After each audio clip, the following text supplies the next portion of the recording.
Hello everyone, this is भावना। आप सभी का स्वागत है कॉलेज विद भावना में। तो कैसे हैं? होपफुली सब अच्छे होंगे, पढ़ाई अच्छे से कर रहे होंगे, तैयारी आपकी अच्छी चल रही होगी। हम कर रहे हैं रिवीजन सीरीज, यानी रिवीजन कर रहे हैं हम कंटेम्प्रेरी इंडियन एजुकेशन का। आज हमारा 4th डे है, यानी 4th पार्ट है इसका। में भी आज बुक कंप्लीट हो जाएगी।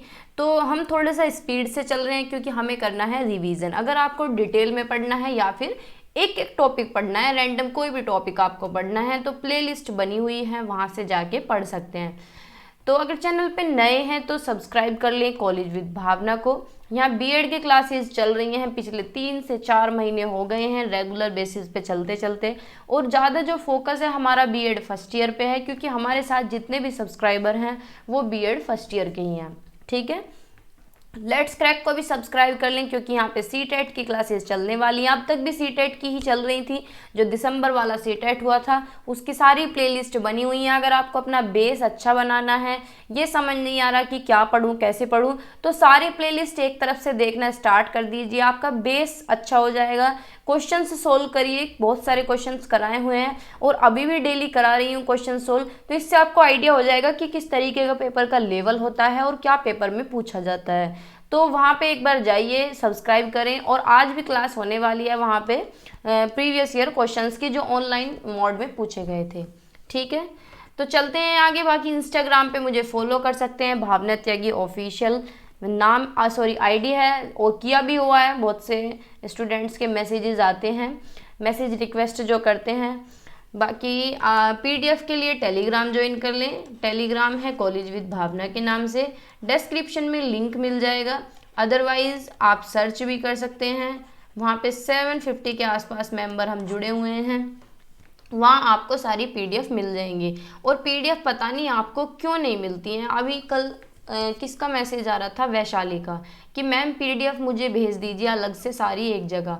अब देखो मैं कैसे भेज सकती हूँ, इतनी सारी पीडीएफ हैं, एक बार में किसी के पास अलग से सारी इकट्ठा करके दोबारा से कैसे भेज सकती हूँ, क्योंकि अलग अलग फोल्डर में पड़ी रहती हैं। अब इतनी सारी पीडीएफ हैं और आप लोगों के लिए ढूंढना क्यों इतना कठिन है। देखो टेलीग्राम पे आपको जाना है, और यहाँ से तो टेलीग्राम नहीं खुल पाएगा, मेरे लैपटॉप से यहाँ से नहीं खुल पाएगा, सेटिंग चेंज करनी पड़ेगी।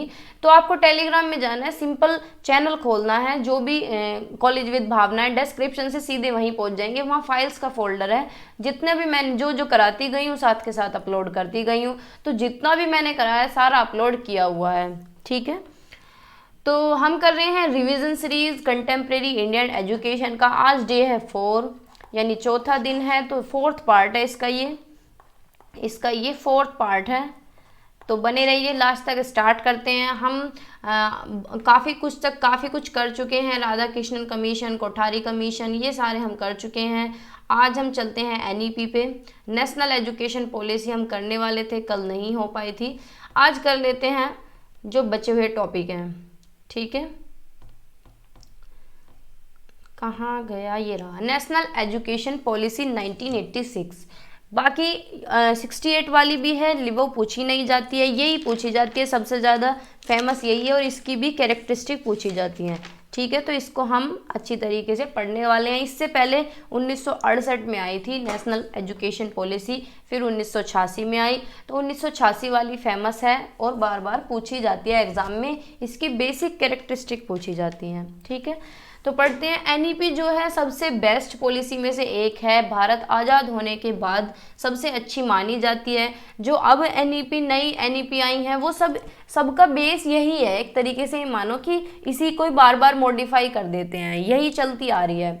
ठीक है, तो जब ये आई तो हमारे देश का हम जो हमारी कंट्री है उसमें ये एक बहुत बड़ा रिवॉल्यूशन था, बहुत बड़ी क्रांति थी एजुकेशन के फील्ड में, एजुकेशन में, कि अब एजुकेशन में बदलाव आने वाले हैं। तो ये रियलाइज्ड हुआ हमारी कंट्री को कि come to stage where major decision in education are necessary to be taken, यानी ये महसूस किया गया कि हमारा देश एक ऐसे मुकाम पर आ गया है जहाँ शिक्षा में निर्णय बड़े कदम उठाए जाने जरूरी हैं। यानी उस टाइम पे एजुकेशन की हालत बिल्कुल भी ठीक नहीं थी, तो 1986 के आसपास ये सोचा गया कि भाई अब तो कुछ ना कुछ करना पड़ेगा, ऐसे काम बिल्कुल भी नहीं चलने वाला है। तो इसी उद्देश्य के साथ जनवरी 1985 में ये घोषणा की गई कि नई शिक्षा नीति बनाई जाए, यानी नई एजुकेशन पॉलिसी बनाई जाए, और जितने भी देश भर के विशेषज्ञ हैं यानी एक्सपर्ट हैं, जैसे कि जो भी जिस फील्ड में एक्सपर्ट है, एजुकेशन की फील्ड में जैसे कोई एक्सपर्ट है, कोई भी साइंटिस्ट है, कोई भी एजुकेशनिस्ट है,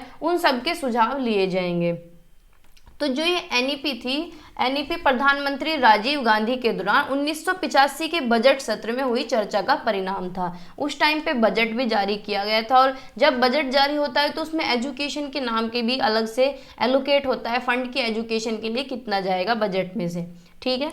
उस समय के मुख्य मुद्दे थे क्या है, समानता का अधिकार, यानी सभी को इक्वलिटी मिले, पॉपुलेशन भी उस टाइम पे मुद्दा था, रूरल एजुकेशन की ग्रामीण शिक्षा कैसी होनी चाहिए, अडल्ट एजुकेशन, माइनॉरिटी जो पिछड़ा वर्ग है, अल्पसंख्यक वर्ग है उसकी education, technology education, vocational education, और बहुत सारे इस तरीके के स्टेप थे जिन्हें सुधारा जाना चाहिए था, ठीक है, आने वाले सालों में, और किया भी गया। ये पॉलिसी अच्छी तरीके से इम्प्लीमेंट भी हुई। तो इसके लिए 23 कमेटियां बनाई गई, 23 टास्क फोर्स बनाए गए, और जो ये टास्क फोर्स बनाए गए, इन्होंने अपनी रिपोर्ट सबमिट की जुलाई 1986 में, जिसे बोला गया प्रोग्राम ऑफ एक्शन POA 1992, ठीक है। जो ये टास्क फोर्स थी इसमें बहुत सारे एजुकेशनिस्ट थे, यानी पढ़े लिखे लोग थे जो एक्सपर्ट थे, अपने अपने फील्ड में एक्सपर्ट्स भी थे, और फ्रॉम सेंट्रल स्टेटमेंट गवर्नमेंट की तरफ से भी थे। जो राजीव गांधी जी थे, उन्होंने कहा था कि country need new education policy which will bring economic and scientific development and prepare it for the 21st century, यानी स्वर्गीय राजीव गांधी जी ने कहा था कि देश को नई शिक्षा नीति की आवश्यकता है जो देश में बदलाव लेके आएगी। कैसे बदलाव लेके आएगी? आर्थिक और वैज्ञानिक विकास लाएगी, 21वीं सदी के लिए तैयार करेगी। और वही बात हुई जब ये इम्प्लीमेंट की गई, तो अब तक ये चलती आ रही थी और अच्छी तरीके से इसे इम्प्लीमेंट किया गया, टेक्नोलॉजी भी बढ़ी, एजुकेशन में भी सुधार आया। तो ये भारत की पहली ऐसी राष्ट्रीय नीति है जिसमें नीति के साथ साथ इसके क्रियान्वयन के लिए एक पूरी योजना प्रस्तुत की गई और साथ ही उसके लिए पर्याप्त संसाधन जुटाए गए। यानी पहले से ही पूरा इसका फॉर्मेट तैयार किया गया था कि भाई एजुकेशन पे, एडमिनिस्ट्रेशन पे कितना खर्चा करना है, रिसोर्सेज पे कितना खर्चा करना है, क्या पैटर्न रहने वाला है, क्या लेवल रहने वाला है, किस तरीके की एजुकेशन दी जाएगी, प्री प्राइमरी को, प्राइमरी को, जो सेकेंडरी एजुकेशन है वो कैसे ऑर्गेनाइज होगी, हायर एजुकेशन, टेक्निकल, मैनेजमेंट, यानी सारा फॉर्मेट तैयार कर लिया गया। तो इस जो एजुकेशन का टाइटल था वो था challenge of education, a policy perspective, यानी शिक्षा की चुनौती एक नीति परिप्रेक्ष्य है। तो जो ये पॉलिसी थी 12 पार्ट में डिवाइड थी और 157 पैराग्राफ थे इसमें अलग अलग एस्पेक्ट के एजुकेशन के, ठीक है। तो हमने इसके डॉक्यूमेंट हमने डिटेल में पहले कर रखे हैं, अब हम रिवीजन कर रहे हैं और पूछा जाता है बेसिक फीचर, बेसिक कैरेक्टरिस्टिक इसकी पूछी जाती हैं, तो बेसिक कैरेक्टरिस्टिक ही हम करेंगे। तो फर्स्ट पॉइंट है, ये हम हेडिंग मान सकते हैं इनके, अगर आपसे पूछी जा रही है, एग्जाम में आ रही है, तो जैसे बेसिक कैरेक्टरिस्टिक ये लिखी हैं तो ये हेडिंग लिख के ऐसे अंडरलाइन करके इनके अंदर आपको 2-2, 4-4 पॉइंट सभी के अंदर लिखने हैं, ठीक है। तो सबसे पहला क्या है कि शिक्षा का प्रशासन विकेंद्रीकरण होगा, यानी जो एडमिनिस्ट्रेशन है एजुकेशन का वो कैसा होगा, डिसेंट्रलाइज्ड होगा, यानी लोकल बॉडी संभालेंगी अपनी अपनी रेस्पॉन्सिबिलिटी, जैसे कि सेंट्रल गवर्नमेंट सेंटर का संभालेगी, स्टेट गवर्नमेंट स्टेट का संभालेगी, और डिस्ट्रिक्ट एजुकेशन बोर्ड जो है वो डिस्ट्रिक्ट लेवल पे सारा संभालेगा। तो मतलब जो लोकल बॉडीज हैं सब अपना अपना संभालेंगी, यानी शिक्षा का क्या है, जो भी प्रशासन है उसका विकेंद्रीकरण किया जाएगा, विकेंद्रीकृत होगा, ठीक है। सेकेंड है sufficient resources will be made available for the organisation of education, यानी शिक्षा व्यवस्था के लिए पर्याप्त संसाधन उपलब्ध कराए जाएंगे। और ये पर्याप्त संसाधन किस तरीके से उपलब्ध किए जाएंगे, भाई पैसे से ही तो होता है सब। तो बजट पास करा जाएगा, उस टाइम पे जो बजट पास हुआ था उसमें ये प्रावधान रखा गया था कि इस बजट के अंदर 6% बजट जो है वो एजुकेशन के नाम का होना चाहिए, ठीक है। और इसमें ये एक्सेप्ट किया गया कि एजुकेशन जो है बच्चे का विकास करती है, किस तरीके से उसका मटेरियल और स्पिरिचुअल डेवलपमेंट करती है, यानी उसका आध्यात्मिक विकास भी करती है, उसका बौद्धिक विकास भी करती है, और बच्चे के अंदर वैल्यूज़ जो हैं वो भी एजुकेशन के द्वारा ही डेवलप होती हैं, जो भी डेमोक्रेटिक वैल्यूज़ होती हैं, जैसे कि फ्रीडम है, इक्वेलिटी है, फ्रेटर्निटी, सोशलिज्म, सेकुलरिज्म और जस्टिस, ठीक है। और जो नेशनल गोल्स हैं वो भी हम एजुकेशन के द्वारा ही प्राप्त करते हैं, जैसे कि पॉपुलेशन को कैसे कंट्रोल करना है, अपने वातावरण को, अपने एनवायरनमेंट को किस तरीके से बचाना है। अगर एजुकेशन नहीं होगी तो ये सारे एस्पेक्ट पूरे नहीं होंगे, ये सारे काम नहीं पूरे होंगे। तो इसलिए सफिशिएंट रिसोर्सेज बहुत ज़रूरी हैं एजुकेशन का संगठन करने के लिए, एजुकेशन को अच्छी तरीके से अप्लाई करने के लिए। तो 6% का बजट एलोकेट किया गया था। ठीक है, पैटर्न कैसा रहना ही चाहिए एजुकेशन का, तो शिक्षा का जो पैटर्न है वो 10+2+3 पैटर्न पूरे देश में लागू किया जाएगा। अब 10 क्या है, पहली जो 10 साल हैं वो कॉमन होनी चाहिए पूरी कंट्री के लिए, पूरी कंट्री के लिए कोर करिकुलम होना चाहिए, यानी स्टार्टिंग की 10 साल। 2 साल क्या है, बच्चे जो अगर 10 साल पूरी कर लेता है तो टैलेंटेड बच्चे क्या है 2 साल आगे प्रिपेयर हो जाएंगे 11th-12th के लिए, फिर यूनिवर्सिटी एजुकेशन के लिए चले जाएंगे, यानी जो +3 है ये हायर एजुकेशन के लिए चला जाएगा। ठीक है, इसमें बच्चा क्या होगा, अपनी हायर एजुकेशन कर लेगा जो बच्चा सक्षम होगा। ठीक है, और हायर एजुकेशन में वो क्या क्या पढ़ सकता है, मेडिकल पढ़ सकता है, लॉ पढ़ सकता है, एग्रीकल्चर, साइंस और टेक्नोलॉजी पढ़ सकता है, जिससे कि समाज की डिमांड भी फुलफिल की जा सके। ठीक है भाई। 4th है education at different level will be reorganised, यानी विभिन्न स्तरों पर शिक्षा का पुनर्गठन किया जाएगा। जो पहले से एजुकेशन है, पहले से जो लेवल बने हुए हैं उन्हें दोबारा से उनका पुनर्गठन किया जाएगा। जैसे कि शिक्षा का स्टैंडर्ड उठाया जाएगा, जैसे कि प्री प्राइमरी है, सेकेंडरी है और हायर एजुकेशन है। ठीक है, on the one hand the education, अगर दूसरी तरफ देखा जाए तो जो सोशल और कल्चरल वैल्यूज़ हैं वो भी बच्चे के अंदर इनकलकेट की जाएंगी। साइंस एजुकेशन बच्चे को दी जाएगी, विज्ञान पढ़ाया जाएगा, मैथ, कंप्यूटर पढ़ाया जाएगा, जो कि हर एक लेवल पे बच्चे को यानी बेसिक लेवल पे पढ़ाया जाना चाहिए। ठीक है, नेक्स्ट है pre primary education will be organise, यानी पूर्व प्राथमिक शिक्षा का आयोजन किया जाएगा। प्री प्राइमरी कौन सा होता है, जहाँ बच्चा सिर्फ प्ले वे स्कूल में जाता है, जैसे हम नहीं भेजते अपने घर में कि कहाँ जा रहा है बच्चा, प्ले स्कूल में जा रहा है, तो वहाँ क्या होता है प्री प्राइमरी में बच्चे को अच्छा पोषण दिया जाता है, उसे उसके कपड़े पहनने सिखाए जाते हैं कि किस तरीके से आपको ड्रेसिंग करनी है, किस तरीके से खाना खाना है, किस तरीके से अपने शरीर का ध्यान रखना है, हाइजीन का ध्यान रखना है, कि स्वास्थ्य का ध्यान रखना है कि क्या चीज़ें अच्छी हैं क्या चीज़ें नहीं हैं, एनवायरनमेंट के बारे में, स्पोर्ट्स गेम्स एक्सरसाइज प्रॉपरली उसके लिए ऑर्गेनाइज की जाएंगी। ठीक है, यही तो करने जाता है प्ले स्कूल में बच्चा। Goal of free and compulsory education will be achieved as soon as possible, यानी निःशुल्क और अनिवार्य शिक्षा के लक्ष्य को भी जल्द से जल्द हासिल किया जाएगा। कि भाई पूरे देश में क्या होनी चाहिए, अनिवार्य और मुफ्त शिक्षा होनी चाहिए, यानी फ्री एजुकेशन होनी चाहिए। और प्राइमरी एजुकेशन जो है वो यूनिवर्सली होनी चाहिए, यानी सार्वभौमिकरण होना चाहिए कि हर बच्चे को कम से कम प्राइमरी एजुकेशन तो मिल पाए।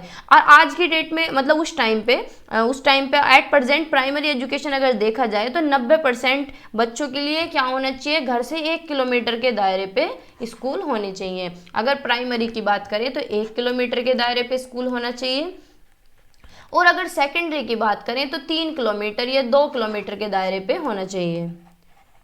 ठीक है, secondary education will be reorganised, यानी माध्यमिक शिक्षा का पुनर्गठन होगा, यानी जो पहले से एजुकेशन बनी हुई है, सेकेंडरी एजुकेशन पहले से जो है उसका दोबारा से पुनर्गठन होगा। जो बच्चे इंटरेस्टेड हैं वो अपने अकॉर्डिंग सब्जेक्ट चूज कर सकते हैं, और 3 लैंग्वेज फॉर्मूला इसके अंदर अप्लाई किया जाएगा, यानी बच्चे को फर्स्ट लैंग्वेज जो है मदर टंग होनी चाहिए, second language Hindi English Sanskrit, Hindi English में से कोई भी ले सकता है, और थर्ड लैंग्वेज कोई भी एक मॉडर्न लैंग्वेज बच्चा चुन सकता है। नवोदय विद्यालय बनाए जाएंगे, +2 लेवल पे general education, specific education, vocational education बच्चे के लिए ऑर्गेनाइज की जाएगी। ये सारा जितना भी काम है ये 1995 तक पूरा होना था। ठीक है, और 25% बच्चे तो कम से कम वोकेशनल कैटेगरी के होने चाहिए, यानी ये सब कुछ दोबारा से करने की इनकी प्लानिंग थी कि सेकेंडरी एजुकेशन को भी दोबारा ऑर्गेनाइज करेंगे। हायर एजुकेशन को भी एक्सपेंड करेंगे, अपलिफ्ट करेंगे, यानी उच्च शिक्षा का भी विस्तार और उत्थान होना चाहिए कि भाई हायर एजुकेशन भी बढ़ सके, बच्चा हायर एजुकेशन तक भी जा सके। अब हायर एजुकेशन तक कौन जाएगा, जो अपनी सेकेंडरी एजुकेशन कंप्लीट कर चुका होगा। ठीक है, तो इसके लिए यूजीसी को जिम्मेदार ठहराया कि भाई यूजीसी सारी चीज़ संभालेगी हायर एजुकेशन की। जो हायर एजुकेशन का स्टैंडर्ड है उसे मेंटेन करने की सारी जिम्मेदारी किसे दी गई, यूजीसी को दी गई, यूनिवर्सिटी ग्रांट कमीशन को। ठीक है, कि भाई ओपन यूनिवर्सिटीज़ खोली जाए, अगर बच्चा उसमें पढ़ना चाहता है तो उनमें पढ़ सकता है। Technical and management education will B reform, यानी तकनीकी और प्रबंधन शिक्षा में सुधार किया जाएगा। टेक्निकल एजुकेशन में सुधार किया जाएगा कि बच्चे अगर टेक्निकल में जाना चाहते हैं, मैनेजमेंट एजुकेशन में जाना चाहते हैं तो जा सकते हैं। ठीक है, आगे चलते हैं। Examination system and evaluation process will be uplifted, यानी परीक्षा प्रणाली और मूल्यांकन प्रक्रिया का उत्थान किया जाएगा। यानी जो एग्जामिनेशन सिस्टम था वो कैसा होना चाहिए, वो कंटिन्यूअसली प्रोसेस होना चाहिए, यानी बच्चे का जो मूल्यांकन है वो कंटिन्यूअसली होता रहना चाहिए। मूल्यांकन क्या होता है? मूल्यांकन होता है जैसे कि मैं आप लोगों को पढ़ा रही हूँ और मैं साथ के साथ आपको देखती रहूँ कि आपको कितना आ रहा है, चाहे टेस्ट के माध्यम से देख रही हूँ, चाहे ओरल टेस्ट से देख रही हूँ, चाहे मैं लाइव डिस्कशन करके देख रही हूँ कि आपको समझ आ रहा है नहीं आ रहा है, तो ये होता है इवेल्युएशन।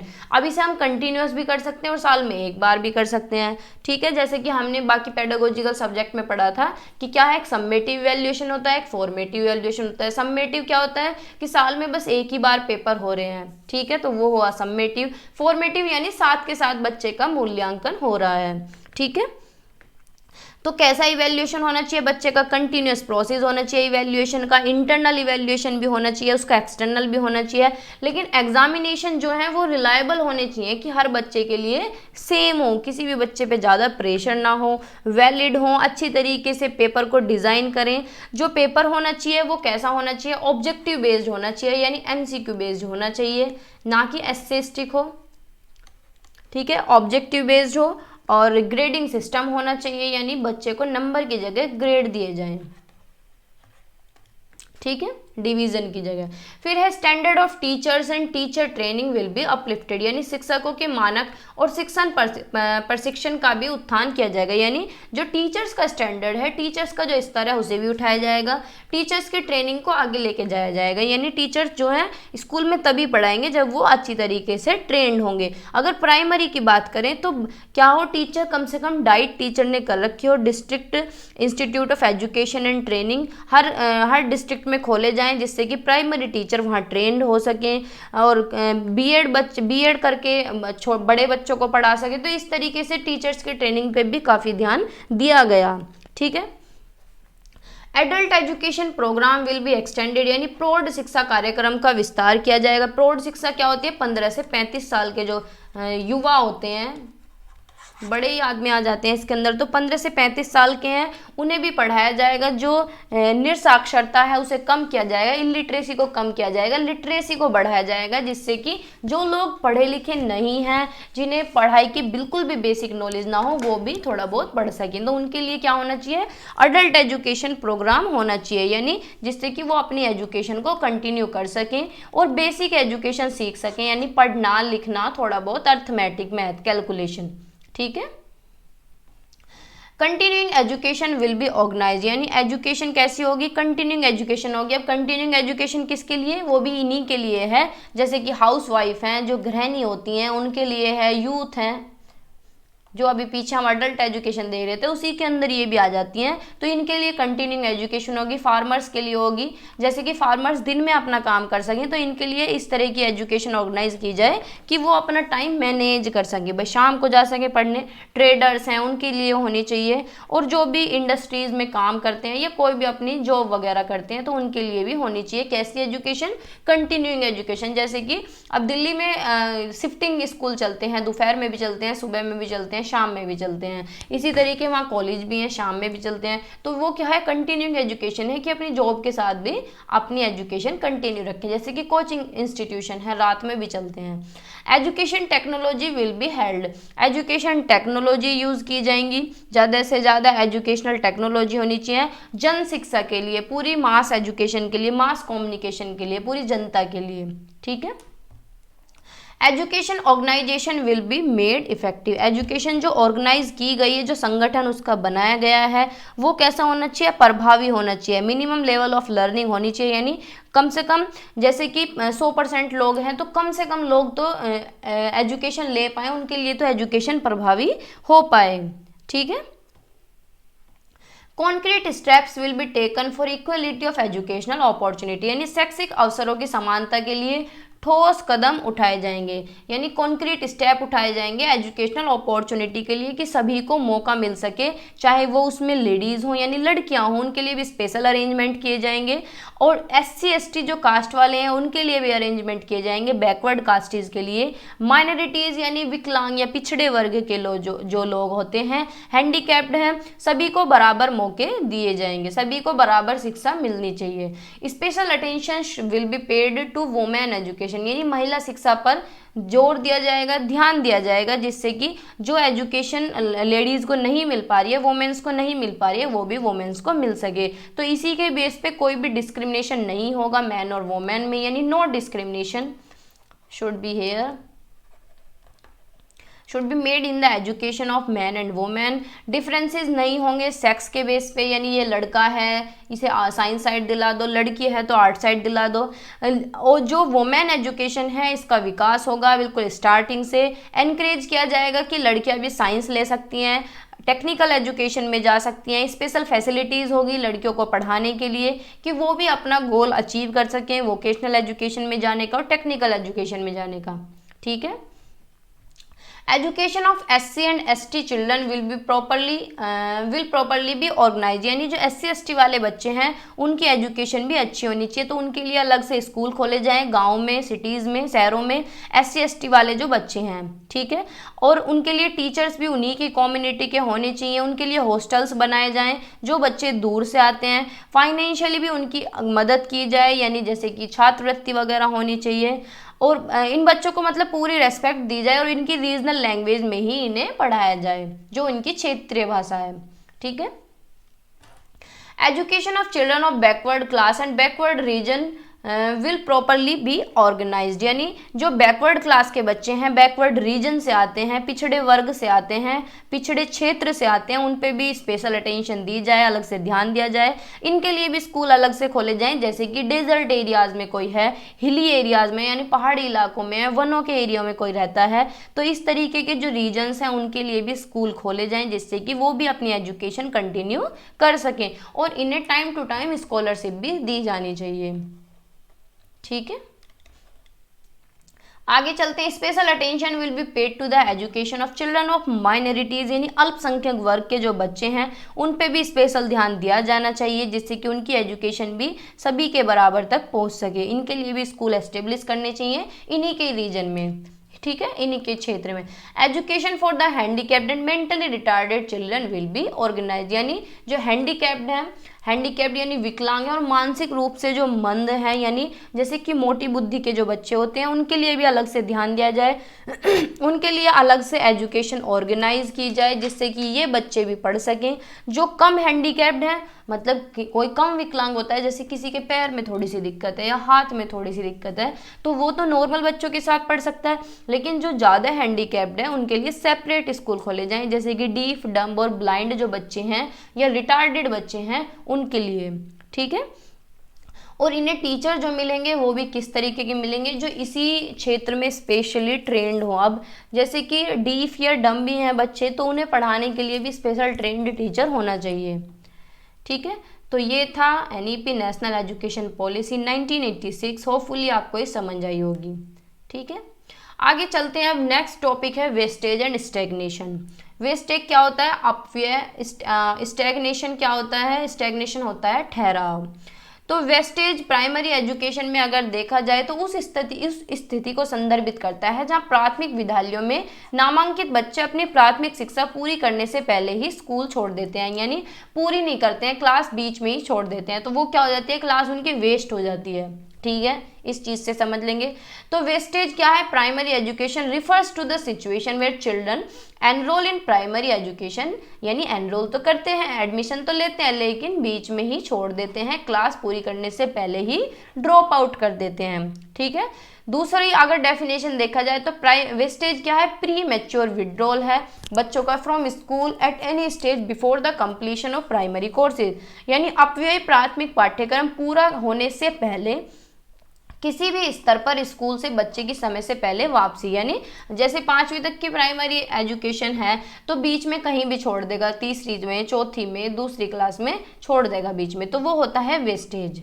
ठीक है। स्टैग्नेशन क्या होता है? उस स्थिति को संदर्भित करता है स्टैग्नेशन जहां बच्चे अगले स्तर पर आगे बढ़े बिना एक विस्तारित अवधि के लिए एक ही कक्षा में बने रहते हैं, यानी एक ही क्लास को कई साल में पूरा करते हैं। फर्स्ट क्लास में है तो 2-3 साल तक बच्चा फर्स्ट क्लास में ही लगा पड़ा है, ठीक है। हार्टोग कमेटी ने एक डेफिनेशन दी थी स्टैग्नेशन की, the retention of child in a class for a period of more than 1 year, यानी 1 साल से ज़्यादा अगर बच्चा एक ही क्लास में है तो उसे हम क्या बोलेंगे? ठहराव आ गया, रुक गया वो वहीं पे, ठीक है।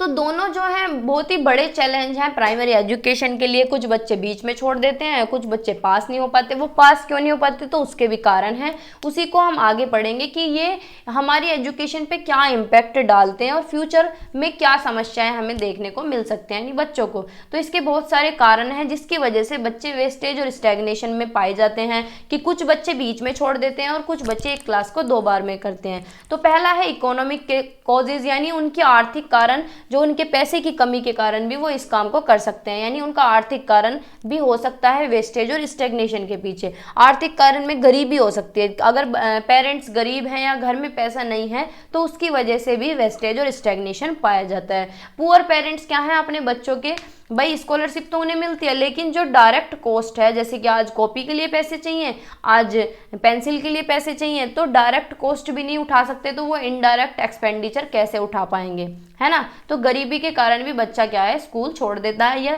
एक ही साल तक लटका रहता है एक क्लास में। चाइल्ड लेबर यानी बाल श्रम भी हो सकता है, जैसे कि आपने देखा भी हो अपने एरिया में, तो बच्चे क्या है स्कूल छोड़ के अपने घर के काम में लग जाते हैं। लड़के जो हैं अपने पापा की हेल्प करते हैं ऑक्यूपेशन में और लड़कियां क्या हैं अपनी मम्मी की हेल्प करते हैं अपने डोमेस्टिक वर्क में, घर के काम में। तो इसकी वजह से भी बच्चे स्कूल छोड़ देते हैं या फिर एक ही क्लास में रह जाते हैं। राइजिंग कॉस्ट ऑफ लिविंग यानी जीवन यापन की बढ़ती लागत। तो अगर देखें तो ever rising cost of living, large families living in single room, जैसे कि आपने देखा होगा कि बहुत बार बच्चों की पढ़ने का माहौल नहीं बन पाता। जैसे हम लाइब्रेरी ज्वाइन करते हैं तो वो क्या होता है कि माहौल नहीं बन पाता, एक ही कमरे में बहुत सारे लोग रह रहे हैं तो पढ़ाई के लिए जगह नहीं है, तो उसकी वजह से भी वेस्टेज और स्टैग्नेशन हो जाता है, ठीक है। सोशल कॉजेज भी हो सकते हैं, यानी सामाजिक कारण भी हो सकते हैं इसके, जैसे कि जो पेरेंट्स हैं वो बहुत ज़्यादा बैकवर्ड है, उनकी सोच बहुत ज़्यादा पिछड़ी है। वो सोचते हैं कि पढ़ाई करके करना ही क्या है, जब भी तो तुझे सिलाई कढ़ाई करनी है, या फिर लड़कों को कहें कि तुझे तो वो लकड़ी वकड़ी का ही काम करना है, लोहे का काम करना है, तो पढ़ाई क्यों ही करनी है। तो जो पेरेंट्स बैकवर्ड क्लासेस से आते हैं, जिन्हें एजुकेशन में खुद ही इंटरेस्ट नहीं है, उनकी वजह से भी बच्चे एजुकेशन नहीं ले पाते, स्कूल छोड़ देते हैं या स्कूल में नहीं आते। Bearing a few expectation, parents are generally ignorant of their role in the education of the child, यानी कुछ अपवादों को छोड़कर, यानी कुछ पेरेंट्स को छोड़कर माता पिता आमतौर पर क्या करते हैं, बच्चे की शिक्षा में अपनी भूमिका से अनभिज्ञ होते हैं, यानी अपना रोल नहीं निभाते हैं। जहां उन्हें खड़ा होना चाहिए, बच्चों के लिए स्टेप लेना चाहिए, वहां वो नहीं ले पाते हैं। जो अनएजुकेटेड पेरेंट्स होते हैं और पुअर पेरेंट्स हैं, वो अपने बच्चों को सराहना नहीं देते पढ़ने के लिए कि घर पे भी तुम पढ़ो, स्कूल में पढ़ा है अब घर पे काम करो, ऐसा होता है। कुछ पेरेंट्स जो हैं पुराने विचारों के हैं, रूढ़िवादिता है कि भाई लड़कियां बिल्कुल भी नहीं पढ़ेंगी, लड़कियों की एजुकेशन को वो आगे नहीं जाने देते हैं। कुछ पेरेंट्स बीच में से ही छुड़वा देते हैं एजुकेशन। लड़कियां जो है अपनी मम्मी की हेल्प करती हैं घर पे स्कूल छोड़ने के बाद, प्राइमरी एजुकेशन छोड़ने के बाद। अर्ली मैरिज सिस्टम भी एक बहुत बड़ा फैक्टर है कि जल्दी शादी हो जाती है, तो वो भी एक बहुत बड़ी जिम्मेदारी है कि बच्चे का स्कूल छुड़वा देते हैं। अगर देखा जाए तो लड़कियों के केस में ज़्यादा होता है कि भाई 10-12 साल 15 साल की लड़कियों की शादी कर देते हैं। बहुत प्राइमरी स्कूल ऐसे हैं विलेज में जो को एजुकेशनल हैं, उसमें orthodox people withdraw their daughter as soon as the little grow up, जैसे जैसे लड़कियां बड़ी होती हैं रूढ़िवादिता के कारण स्कूल छुड़वा देते हैं। एजुकेशनल कॉजेज क्या है, इसके शैक्षिक कारण क्या है, तो हमारा जो प्रेजेंट सिस्टम है प्राइमरी का is not, parents are not satisfied and thus prefer to withdraw their children much earlier, यानी आज के टाइम में अगर देखा जाए तो प्राइमरी एजुकेशन में पेरेंट्स सेटिस्फाई नहीं होते, इसलिए अपने बच्चे को वहाँ से वो हटा लेते हैं। अब इसके भी कोई बहुत सारे कारण हैं कि एनवायरनमेंट अच्छा नहीं है प्राइमरी एजुकेशन का, बच्चों की नीड्स के अकॉर्डिंग नहीं है, जहाँ पे बच्चे अच्छी तरीके से रह नहीं पाते हैं, ठीक है। टीचिंग जो है प्राइमरी एजुकेशन की वो भी अच्छी नहीं है, इनसफिशिएंट है। तो बहुत सारे जो प्राइमरी टीचर्स हैं वो अपनी ड्यूटी अच्छे तरीके से नहीं करते हैं। One teacher can not do full justice to all the classes and all the children. अब स्कूल में एक ही टीचर है, पूरे स्कूल के बच्चे हैं, तो वो कैसे मैनेज करेगा, सभी के साथ कैसे रह पाएगा। बच्चों पे अलग से ध्यान भी नहीं दिया जाता है, इसी वजह से भी स्कूल छूट जाता है कि इंडिविजुअल अटेंशन नहीं दे पाते। Parent inflicted upon the children is sometimes too so severe that they cease to take interest, यानी बच्चों को दी जाने वाली जो सजा है कभी कभी इतनी ज़्यादा हो जाती है कि वे रुचि लेना बंद कर देते हैं कि भाई डर के मारे हम स्कूल में जाएंगे ही नहीं। ठीक है, प्राइमरी फैसिलिटीज़ बच्चों को नहीं मिलती प्राइमरी स्कूल में, जैसे कि मेडिकल फैसिलिटीज़ उनके लिए कुछ नहीं है, बुक्स उन्हें नहीं मिलती हैं टाइम पे, राइटिंग मटेरियल नहीं मिलती और मिड डे मील भी नहीं मिलता है, तो इस वजह से बच्चे छोड़ देते हैं। टाइम बहुत ज़्यादा रिजिड है, यानी समय बहुत ज़्यादा कठोर का मतलब है कि जब उनके इस घर का काम होता है उसी टाइम पे स्कूल का टाइम होता है, तो वो मैनेज नहीं कर पाते। तो ये टाइम भी बच्चों के अकॉर्डिंग होना चाहिए। अब 7 बजे का या 8 बजे का स्कूल है, उस टाइम बच्चे अपने मम्मी पापा की मदद कर रहे हैं, तो ये उनके लिए रिजिड टाइम होता है। Lack of healthy contact between parents and teachers, माता पिता और शिक्षकों के बीच स्वस्थ संपर्क का अभाव होता है, अच्छे संपर्क नहीं होते क्योंकि पेरेंट्स बहुत बार स्कूल में आके ही नहीं जागते हैं। Inexperienced and even untrained teachers are employed, अनुभवहीन और अप्रशिक्षित शिक्षक की भी कार्यरत हैं, यानी जिन्हें बिल्कुल भी एक्सपीरियंस नहीं है, जिन्होंने कभी बीएड बीटीसी बीएलएड कुछ किया ही नहीं है, अनट्रेंड टीचर हैं, वो वहाँ पे काम करते हैं, तो उसकी वजह से भी होता है। कुछ पेरेंट्स फील करते हैं कि एजुकेशन जो दे रहे हैं बच्चों को वो यूजलेस है, उसका कोई मतलब है नहीं, इसलिए स्कूल इनका छुड़वा दो, कोई फ़ायदा नहीं होने वाला। बहुत बार बच्चे क्या हैं, पेरेंट्स बीमार होते हैं तो बच्चे घर संभालते हैं और प्यार और लगाव के कारण वो स्कूल छोड़ देते हैं कि हमें अपनी मम्मी के ध्यान रखना है, पापा का ध्यान रखना है। अब जो ये वेस्टेज और स्टैग्नेशन है, इसे रिमूव कैसे किया जा सकता है, इसका क्या सुझाव है, क्या समाधान है भाई, कैसे कम किया जा सके। तो एजुकेशन की पहुंच हो हर बच्चे तक, हर एरिया में प्राइमरी एजुकेशन तो सभी को मिले, चाहे वो गांव का हो, सभी को शिक्षा सभी तक पहुंचे। जो इन्वेस्टमेंट है एजुकेशन में वो बढ़ाया जाए, यानी पैसे लगाए जाएं सरकारी स्कूलों में, टीचर अच्छे रखे जाएं, उसका इंफ्रास्ट्रक्चर ठीक किया जाए, वहाँ मटेरियल अच्छा रखा जाए। फोकस होना चाहिए टीचर्स के ट्रेनिंग पे कि अच्छे ट्रेंड टीचर रखे जाएं जिससे कि वेस्टेज और स्टैग्नेशन ना हो। फाइनेंशियली असिस्टेंस दिया जाए, यानी वित्तीय सहायता प्रदान किया जाए गवर्नमेंट के द्वारा, जैसे कि बच्चों को टाइम टू टाइम स्कॉलरशिप दिया जाए और जो डिसएडवांटेज वाले बच्चे हैं वो अपनी एजुकेशन को कंटिन्यू कर सकें, ये सुनिश्चित भी करना है। पेरेंटल इन्वॉल्वमेंट होना चाहिए, यानी माता पिता की भागीदारी बिल्कुल होनी चाहिए, उनका एक्टिव रोल होना चाहिए स्कूल के अंदर, जिससे कि उनके बच्चे प्रोग्रेस कर सकें। ओवरऑल देखा जाए तो वेस्टेज और स्टैग्नेशन बहुत बड़ा आज के टाइम में तो नहीं, उस टाइम पे बहुत ज़्यादा बाधा थी, बहुत ज़्यादा प्रॉब्लम्स थी उसे सोल्व करने के लिए बहुत सारे कदम उठाए गए। अब पढ़ते हैं universalisation of primary education, universalisation of elementary education, इसके बारे में पढ़ते हैं। अब क्या है यूनिवर्सलाइजेशन का क्या मतलब हम समझते हैं। यूनिवर्सलाइजेशन ऑफ प्राइमरी एजुकेशन, इससे हम क्या समझते हैं, देखो शिक्षा का सार्वभौमिकरण। सार्वभौमिकरण क्या होता है, पूरे विश्व में शिक्षा होनी चाहिए। अब पूरे विश्व में शिक्षा कैसे होगी, जब शिक्षा बिल्कुल फ्री होगी, कंपलसरी होगी, सभी को लेनी होगी, तो उसे हम बोलेंगे यूनिवर्सलाइजेशन ऑफ प्राइमरी एजुकेशन। तो universalisation of primary education refers to the goal of ensuring, यानी ये सुनिश्चित करना कि हर बच्चा एजुकेशन ले सके, चाहे उसका कुछ भी सोशल बैकग्राउंड हो, यानी किसी भी समाज से वो आता हो, उसका इकोनॉमिक बैकग्राउंड कुछ भी हो, पैसे से गरीब हो अमीर हो, उसके पास कुछ हो ना हो, बस उसे क्या हो, वो अपनी बेसिक एजुकेशन तो कंप्लीट कर ले।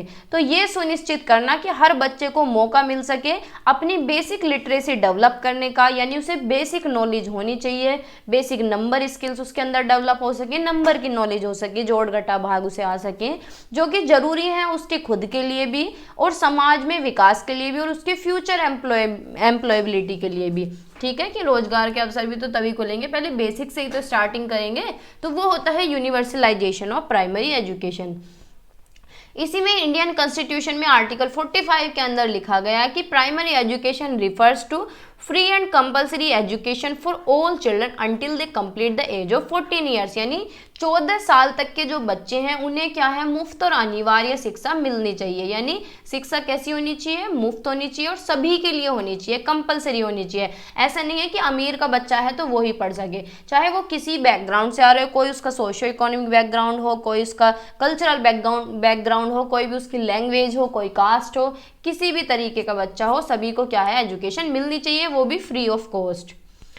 अगर देखा जाए तो इसका जो प्रोग्रेस है उसमें बहुत सारे चेंजेस देखने को मिले। अगर यूनेस्को की रिपोर्ट के अकॉर्डिंग देखा जाए तो अब तक भी 61 मिलियन जो बच्चे हैं वो प्राइमरी एजुकेशन में नहीं है, यानी आउट ऑफ द स्कूल है। अगर 2020 की रिपोर्ट के अकॉर्डिंग भी देखा जाए तो बहुत सारे वंचित ग्रुप के जो बच्चे हैं, डिसएडवांटेज्ड कम्युनिटी के, मार्जिनलाइज्ड जो हैं, वो इससे अभी परे हैं, उन्हें एजुकेशन नहीं मिल पाई है।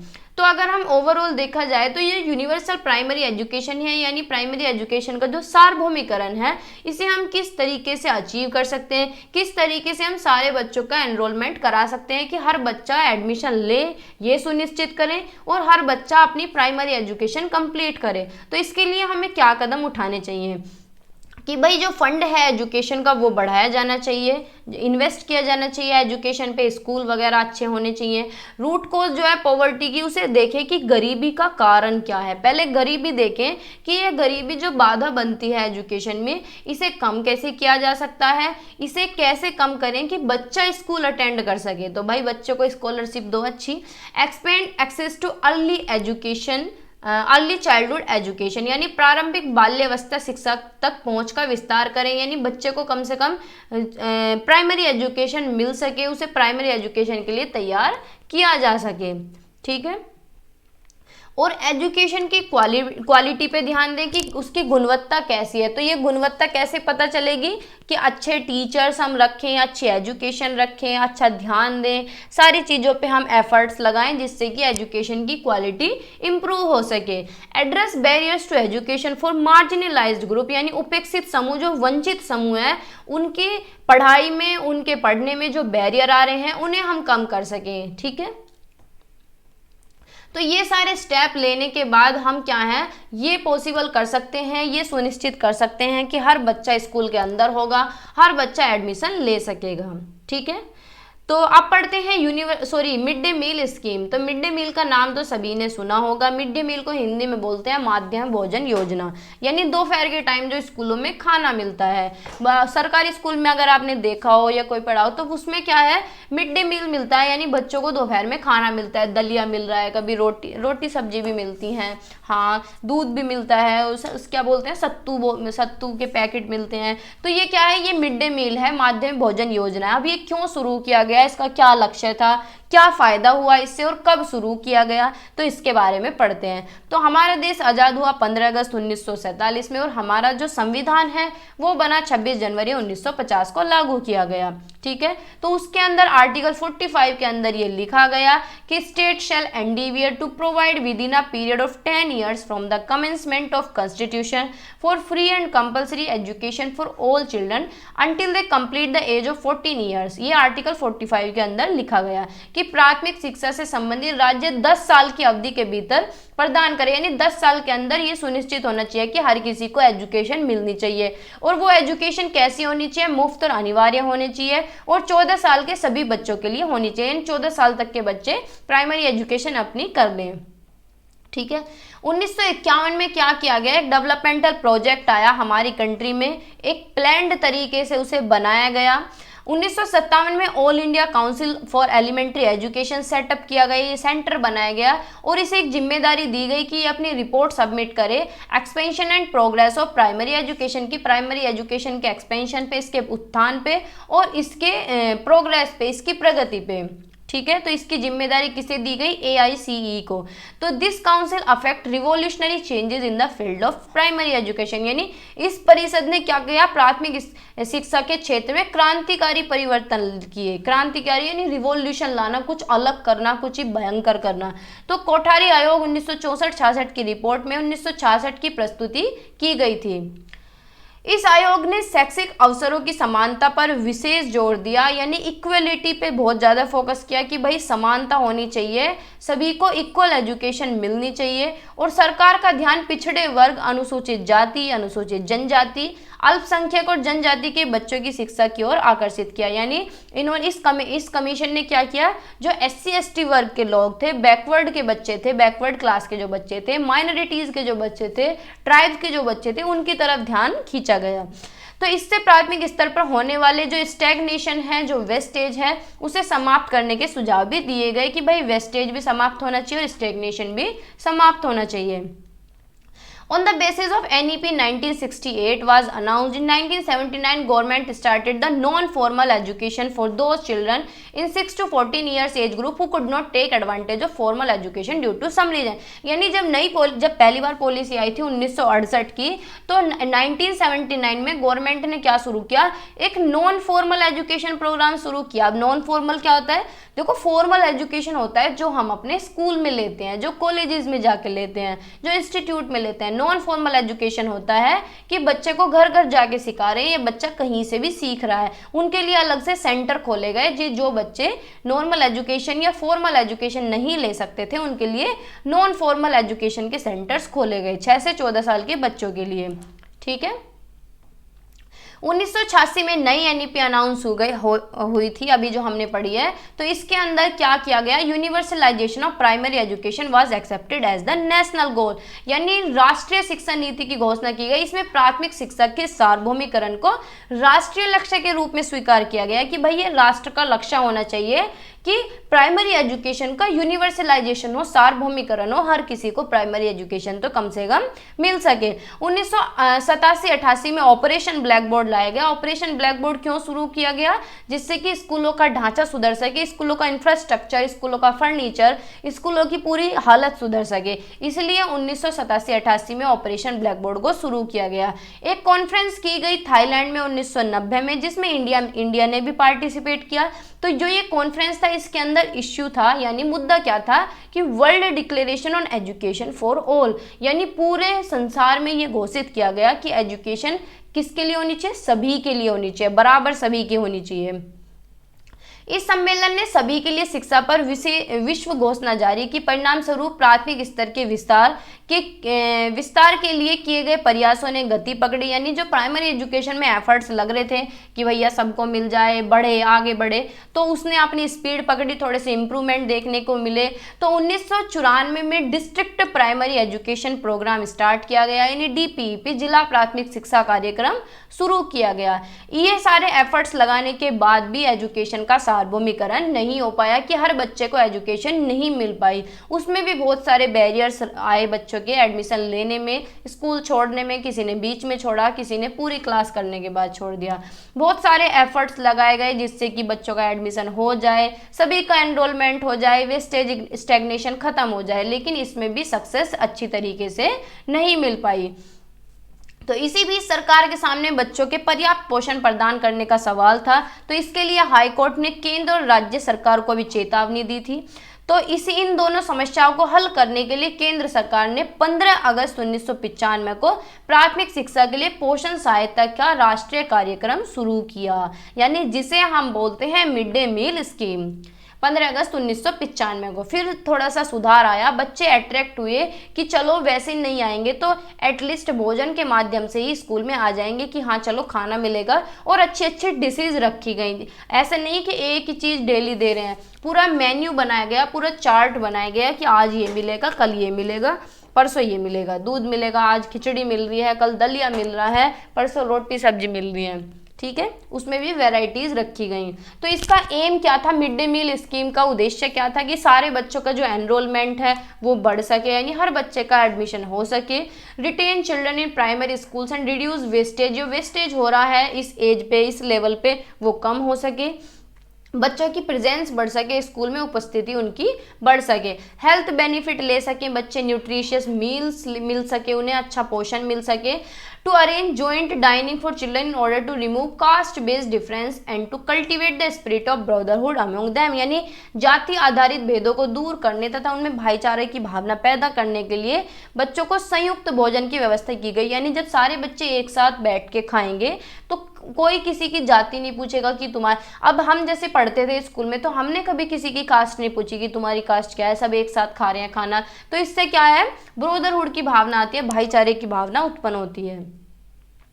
न्यूट्रिशियस स्टैंडर्ड क्या होना चाहिए कि भाई छोटा बच्चा है तो उसे 450 कैलोरी और 12 ग्राम प्रोटीन मिलना चाहिए, बड़ा बच्चा है तो 700 कैलोरी और 20 ग्राम प्रोटीन उसे दिया जाना चाहिए। इसका बेनिफिट क्या है कि बच्चों का न्यूट्रिशनल स्टैंडर्ड बढ़ेगा, उनकी हेल्थ अच्छी होगी, उनका दिमाग का विकास होगा, बच्चे ज़्यादा एनरोल करेंगे और रेगुलर स्कूल में आएंगे, ना ही बच्चे बीच में छोड़ेंगे, लड़कियां भी एडमिशन लेंगी और इसमें नारी सशक्तिकरण भी होगा। नारी सशक्तिकरण कैसे होगा कि लड़कियों को जॉब दी जाएगी, वो खाना बनाएंगी और बहुत सारी और उनकी हेल्प करने वाली होंगी जो मील सर्व करेंगी, यानी भोजन सबको देंगी, तो जॉब के अवसर भी बढ़ेंगे।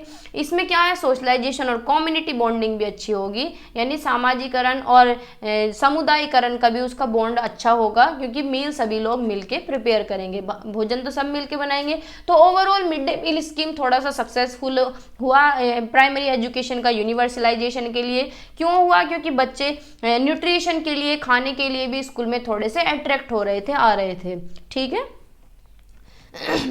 अब है सर्व शिक्षा अभियान। सर्व शिक्षा अभियान यानी आपने एक पेंसिल बनी देखी होगी स्कूल में, इस तरीके से पेंसिल बनी होती है, सब पढ़ें सब बढ़ें, और इस पेंसिल पे बच्चे यहाँ पे बैठे रहते हैं। तो ये क्या है, सर्व शिक्षा अभियान शुरू की गई एक योजना थी गवर्नमेंट के द्वारा। इसका गोल जो था, यानी इसका उद्देश्य था कि एलिमेंट्री एजुकेशन मजबूत हो सके, प्राइमरी एजुकेशन मजबूत हो सके और सभी बच्चे प्राइमरी एजुकेशन पा सकें। तो जो ये योजना प्रारंभ हुई है 2001 में हुई, किसके द्वारा, प्रधानमंत्री श्री अटल बिहारी वाजपेयी द्वारा शुरू की गई।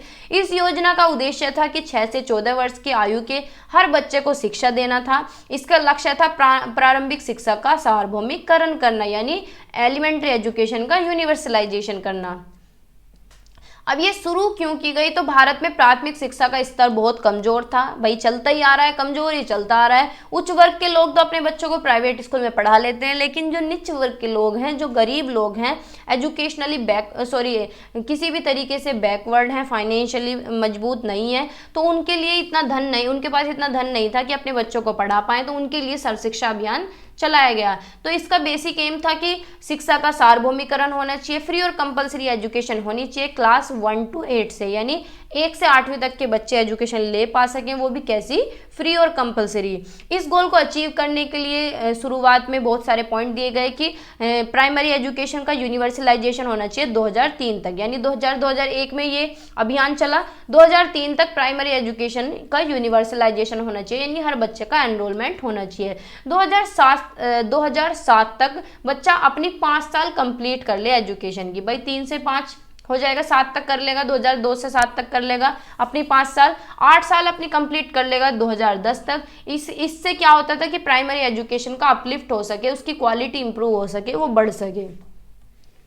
अब इसके क्या क्या कंपोनेंट थे, इसके अंदर कौन कौन से कंपोनेंट इन्वॉल्व कर दिए गए। भाई एक अकेला आदमी या कोई एक अकेली स्कीम सारे बच्चों को ग्रैब नहीं कर सकती, सारे बच्चों को शिक्षित नहीं कर सकती, तो इसके अंदर बहुत सारे कंपोनेंट जोड़ दिए गए, यानी जितनी बहुत सारी स्कीम थी वो इसके अंदर आ गई, उन्होंने इससे हाथ मिला लिया कि हम तुम्हारे साथ चलेंगे इस कार्य को पूरा करने के लिए कि प्राइमरी एजुकेशन हर बच्चे को मिल पाए। तो इसके अंदर कौन कौन से कंपोनेंट इन्वॉल्व थे। एजुकेशन गारंटी स्कीम 2001 में गारंटी योजना को सर्व शिक्षा अभियान के साथ जोड़ा गया, यानी ये इसने हाथ मिला लिया इसके साथ, सर्व शिक्षा अभियान के साथ, कि हम भी तुम्हारे साथ हैं। तो इसमें दूर दराज के कम जनसंख्या वाले क्षेत्रों में अगर पढ़ने वाले 25 बच्चे हैं तो वहाँ पे शिक्षा गारंटी केंद्र खोले जाएंगे, एजुकेशन गारंटी स्कीम खोली जाएंगी, नेसेसरी रिसोर्सेज अरेंज किए जाएंगे और ट्रेंड टीचर वहाँ पे अपॉइंट किए जाएंगे उन सेंटर्स के अंदर। ऑपरेशन ब्लैक बोर्ड खोला जाएगा 2003 में, ऑपरेशन ब्लैक बोर्ड को भी इसका हिस्सा बना दिया गया, इसके साथ जोड़ दिया गया। Separate allocation of scheme is made for this scheme, इसका इंफ्रास्ट्रक्चर और अपर प्राइमरी स्कूल इंप्रूव हो सके, यानी ऑपरेशन ब्लैक बोर्ड का क्या काम था कि प्राइमरी और अपर प्राइमरी में जो इंफ्रास्ट्रक्चर है स्कूलों का वो इंप्रूव किया जा सके। तो एकेडमिक सेशन 2014-15 की बात करें तो 90% बच्चे प्राइमरी में और 80% अपर प्राइमरी में इससे बेनिफिट हुए, उन्हें लाभ मिला। ठीक है। DPEP district primary education programme, तो ये स्कीम 1994 में लिंक कर दी गई सर्व शिक्षा अभियान के साथ, यानी 1994 में शुरू की गई और 2009 में सर्व शिक्षा से इसे जोड़ा गया। तो इसका क्या था, इसके लिए अलग से बजट का भी प्रावधान हुआ। यह योजना शैक्षिक रूप से पिछड़े जिलों में चलाई गई, जो बैकवर्ड एरियाज थे उनमें चलाई गई। SC/ST के जो लोग थे या बैकवर्ड थे, माइनॉरिटीज जो लोग थे, जो बच्चे थे, उनके लिए चलाई गई कि उन्हें प्राथमिकता दी जा सके। मिड डे मील स्कीम भी इसके अंदर इन्वॉल्व हो गया। भाई मिड डे मील शुरू तो हुआ था 15 अगस्त 1995 में, लेकिन 2007 में वो सर्व शिक्षा अभियान के साथ उसने हाथ मिला लिया। तो इसके लिए भी अलग से बजट पास किया गया। आज की डेट में क्या है, यूनियन और स्टेट गवर्नमेंट इसका खर्चा उठाती है मिलके 75 और 25 का रेशियो, यानी जो स्टेट गवर्नमेंट है, जो यूनियन गवर्नमेंट है, उसका 75% उठाएगी और 25% स्टेट गवर्नमेंट देगी। एकेडमिक ईयर 2014-15 तक ये स्कीम बहुत अच्छी तरीके से इंप्लीमेंट की गई। 1158 प्राइमरी और अपर प्राइमरी जो स्कूल थे उनके अंदर ये सारी चीजें इंप्लीमेंट की गई और इससे 10 करोड़ बच्चे लाभान्वित भी हुए।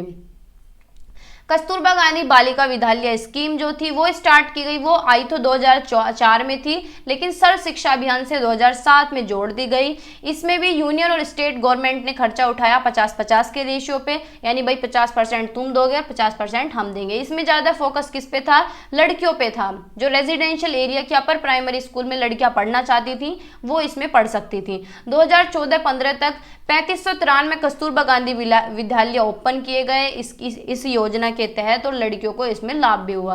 अब क्या क्या स्टेप उठाए गए सर्व शिक्षा अभियान के लिए कि भाई 100% अपॉर्चुनिटी और यूनिवर्सल एक्सेस होनी चाहिए, यानी शिक्षा सभी तक पहुंचे, सार्वभौमिक पहुंच होनी चाहिए कि हर किसी को शिक्षा मिल सके। ठीक है, चाहे वो SC/ST का हो, चाहे भी किसी भी कास्ट का हो। प्रायोरिटी दी जाए लड़कियों को, स्पेशली उन्हें भी प्रायोरिटी दी जाए जो SC/ST से बिलोंग करते हैं। ज़्यादा ध्यान किस पे दिया जाना चाहिए, प्राइमरी एजुकेशन की माइनॉरिटीज ग्रुप पे ध्यान दिया जाना चाहिए। हैंडीकैप्ड पे ध्यान दिया जाना चाहिए, जो माइनर हैंडीकैप्ड हैं वो नॉर्मल बच्चों के साथ पढ़ सकें। स्कूल के जो इंफ्रास्ट्रक्चर हैं उनके हालात जो हैं, उनकी जो बिल्डिंगें गिरी हुई थी उन्हें ठीक किया जाए। ओल्ड बिल्डिंग को रिपेयर किया जाए, जो पुरानी बिल्डिंग बनी हुई थी स्कूल की उन्हें रिपेयर किया जाए। बच्चों की नीड के अकॉर्डिंग टीचर अपॉइंट किए जाएं प्राइमरी में जहाँ ज़रूरत है।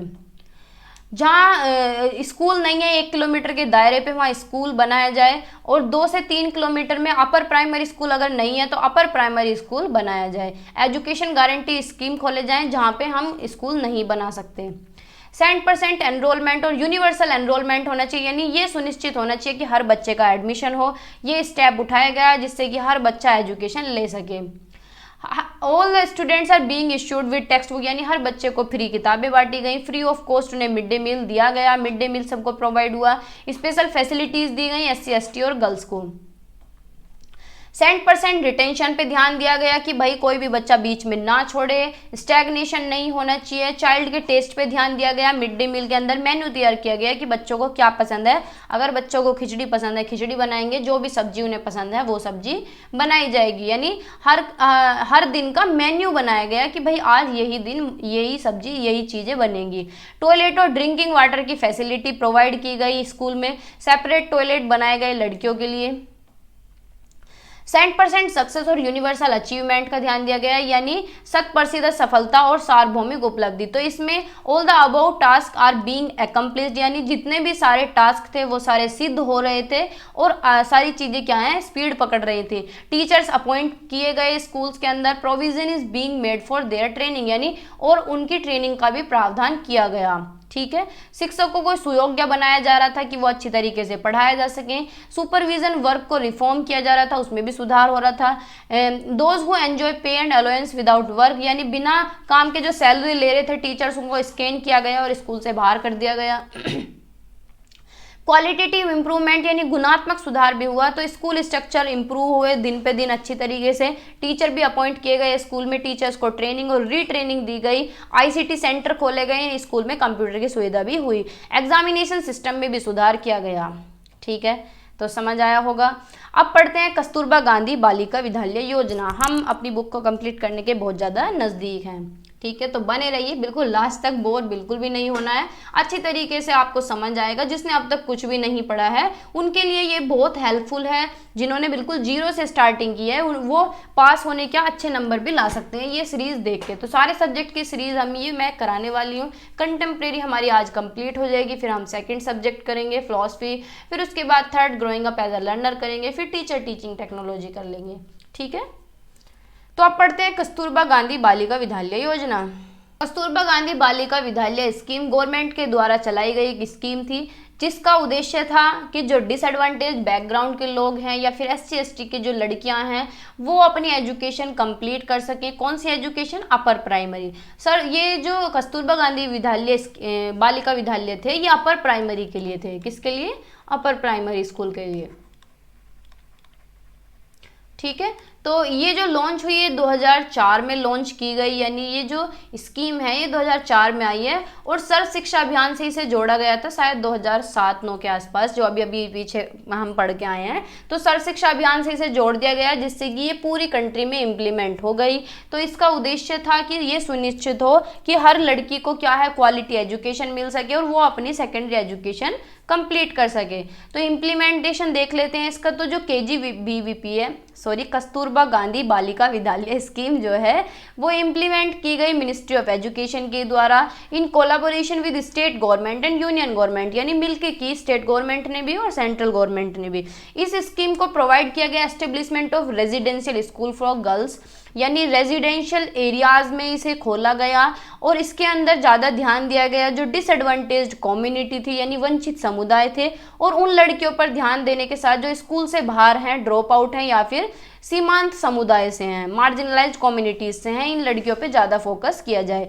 स्कूल दूरस्थ और पिछड़े क्षेत्रों में स्थापित किए जाते हैं जहाँ साक्षरता दर कम है और शिक्षा की हालत बहुत ज़्यादा खराब है। अब इसके अंदर कवर क्या क्या किया गया, क्या एलिजिबिलिटी थी। तो जो कस्तूरबा गांधी बालिका विद्यालय योजना है इसमें 11 से 14 वर्ष की आयु वर्ग की वंचित पृष्ठभूमियों की लड़कियों को शामिल किया गया, यानी 11 से 14 साल की लड़कियों को इसके अंदर शामिल किया गया जिन्होंने किसी कारणवश स्कूल बीच में ही छोड़ दिया था। तो इस योजना में उन लड़कियों को शामिल किया गया जो SC ST से थी और अन्य किसी भी वर्ग से थी, जो पिछड़े वर्ग थे, बैकवर्ड क्लासेज और माइनॉरिटी कम्युनिटीज। पात्रता मानदंड क्या था कि अलग अलग राज्यों में अलग अलग थे, यानी स्टेट टू स्टेट वेरी करे कि भाई हमारे स्टेट में कुछ है, दूसरे में कुछ है, लेकिन यह योजना लड़कियों को प्राथमिकता देती है गरीबी रेखा से नीचे के परिवार से जो बिलोंग करती हैं। अब इसका करिकुलम और इंफ्रास्ट्रक्चर कैसा था?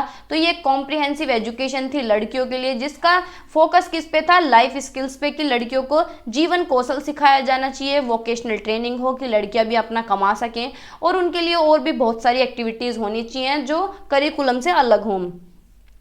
Residential facility that provides a safe and secure environment for the girls as well as access to clean water, sanitation facilities और हेल्थ केयर, यानी स्कूलों में एक आवासीय सुविधा हो जो बच्चों के लिए सुरक्षित और सुरक्षित वातावरण प्रदान कर सके, साफ सुथरा पानी हो, साफ अच्छी सुविधाएं हो और स्वच्छता सुविधाएं हो, स्वास्थ्य सेवा संपर्क होने चाहिए। स्कूलों में अच्छी तरह से सुसज्जित कक्षाएं हो, यानी अच्छी क्लासेस हो कि जिनमें हवा पानी सब हो, लाइब्रेरीज होनी चाहिए, कंप्यूटर लैब होनी चाहिए, लड़कियों को स्पोर्ट्स की सुविधा भी होनी चाहिए और रिक्रिएशनल यानी मनोरंजन फैसिलिटीज़ भी होनी चाहिए। बेनिफिट क्या है कि इसमें लड़कियों के एनरोलमेंट बढ़े और जो लड़की बीच में छोड़ रही थी उसका दर भी कम हुआ। नारी सशक्तिकरण को ध्यान में रखा गया, लड़कियों के सोशल और इकोनॉमिक आउटकम्स को इम्प्रूव किया गया। जो लड़कियों बीच में स्कूल जिन्होंने छोड़ दिया था, स्पेशली गांव की जो लड़कियां थी, रूरल एरियाज की थी, वो रेट कम हुआ और लिटरेसी रेट बढ़ा, यानी साक्षरता दर बढ़ी। ज़्यादातर लड़कियों ने एडमिशन लिया, अपनी एजुकेशन ली, जो लड़कियां डिसएडवांटेज बैकग्राउंड से थी। अवेयरनेस बढ़ी लोगों के अंदर, लड़कियों की एजुकेशन को इम्पोर्टेंस दी गई और जेंडर इक्वलिटी भी हुई। ओवरऑल अगर देखा जाए तो ये सक्सेसफुल हुई पूरे देश में। डिसएडवांटेज बैकग्राउंड के लिए जो लड़कियां बीच में एजुकेशन छोड़ रही थी उनके लिए बढ़िया था और जेंडर गैप जो था उसे भी पूरा करने में इसने मदद की, क्योंकि लड़कियां बहुत कम पढ़ रही थी। तो लड़कियों के लिए जब अलग से स्कूल खोल दिया गया तो लड़कियां क्या हैं, स्कूल में जाने लगी, उनका एनरोलमेंट बढ़ गया। अब पढ़ते हैं यूनिवर्सिटी ऑटोनॉमी, यानी विश्वविद्यालय स्वायत्तता। ऑटोनॉमी क्या होता है? अपनी खुद की सरकार, खुद स्टेप लेना। आप जैसे कि आपको फ्रीडम दे दी जाए कि आपको जो करना है वो करो, जहाँ जाना है वहाँ जाओ, जो पहनना है वो पहनो, पढ़ाई में जो आपकी मर्जी है वो करो। आपके पेरेंट्स आपको कह दें कि भाई जो तुम्हारा मन है वो करो, तो आपको क्या मिल जाएगी? ऑटोनॉमी मिल जाएगी, स्वायत्तता मिल जाएगी कि मैं तो फ्री हूँ, मैं कुछ भी कर सकता हूँ। इसी तरीके से ऑटोनॉमी वर्ड को अगर यूनिवर्सिटी के साथ जोड़ दिया जाए तो यूनिवर्सिटी ऑटोनॉमी होता है विश्वविद्यालय स्वायत्तता, यानी यूनिवर्सिटी अपने स्टेप खुद उठा सकती है। उन्हें टीचर किस तरीके का चाहिए उस तरीके का टीचर रख सकती है। स्कूल में क्या क्या चीज़ें अप्लाई करनी है वो अप्लाई कर सकती हैं। कॉलेज के अंदर कौन कौन से कोर्स पढ़ाने हैं, क्या एक्टिविटीज़ करानी है, कंप्यूटर किस लेवल तक पढ़ाना है, रिसर्च क्या करानी है, नई नई चीज़ों पे खोज कर सकते हैं। तो मतलब पूरी स्वायत्ता इसके अंदर होती है, उसे बोलते हैं यूनिवर्सिटी ऑटोनॉमी। अब पढ़ते हैं इसे। University autonomy refers to the degree of independence that universities have in making decision related to academic and administrative matter. यानी विश्वविद्यालय की स्वायत्ता से यह है कि उस स्वतंत्रता की मात्रा से है जो विश्वविद्यालय को शैक्षणिक और प्रशासनिक मामलों में संबंधित निर्णय लेने में प्राप्त होती है। यानी कुछ भी तुम्हें एकेडमिक लेवल पे करना है और कुछ भी तुम्हें एडमिनिस्ट्रेटिव लेवल पे करना है तो तुम खुद से कर सकते हो। ठीक है। यह स्वायत्ता विश्वविद्यालय को अपने स्वयं के पाठ्यक्रम को डिजाइन करने और लागू करने, संकाय और कर्मचारियों को नियुक्त से संबंधित निर्णय लेने और संसाधन को इस तरह आवंटित करने की अनुमति देती है। देखो वही बात है ना जो मैं बता रही थी कि अपना खुद का करिकुलम डिजाइन कर सकते हैं कि किस तरीके से हमें कौन से सब्जेक्ट कब पढ़ाने हैं, फैकल्टी कैसी रखनी है, कितने टीचर्स रखने हैं, उन्हें क्या सैलरी देनी है, स्टाफ किस तरीके से अपॉइंट करना है, रिसोर्सेज कैसे बच्चों तक पहुंचाने हैं, कौन कौन से मिशन, कौन वैल्यूज पे हमें ध्यान देना है। ठीक है। अगर मॉडर्न इंडिया में देखा जाए तो यूनिवर्सिटी बहुत इंपॉर्टेंट रोल प्ले करती हैं हमारी कंट्री का फ्यूचर शेप करने में, हमारी कंट्री के भविष्य को आकार देने में, क्योंकि यूनिवर्सिटीज से ही होके निकलते हैं बच्चे। University should be the primary drivers, यानी ये अगर देखा जाए तो प्राथमिक संचालन होते हैं बच्चे के क्रिएशन का। बच्चे इनोवेशन जो यहाँ से करके सीखते हैं, कुछ नया करते हैं, यहाँ से तो होके निकलते हैं बच्चे किस तरीके से सोशली ट्रांसफॉर्म हो रहे हैं। तो इस एम को, इस रोल को अचीव करने के लिए यूनिवर्सिटी में क्या क्या चेंजेस लाए गए, यानी यूनिवर्सिटी ऑटोनॉमी के कुछ पॉइंट्स हैं। ठीक है।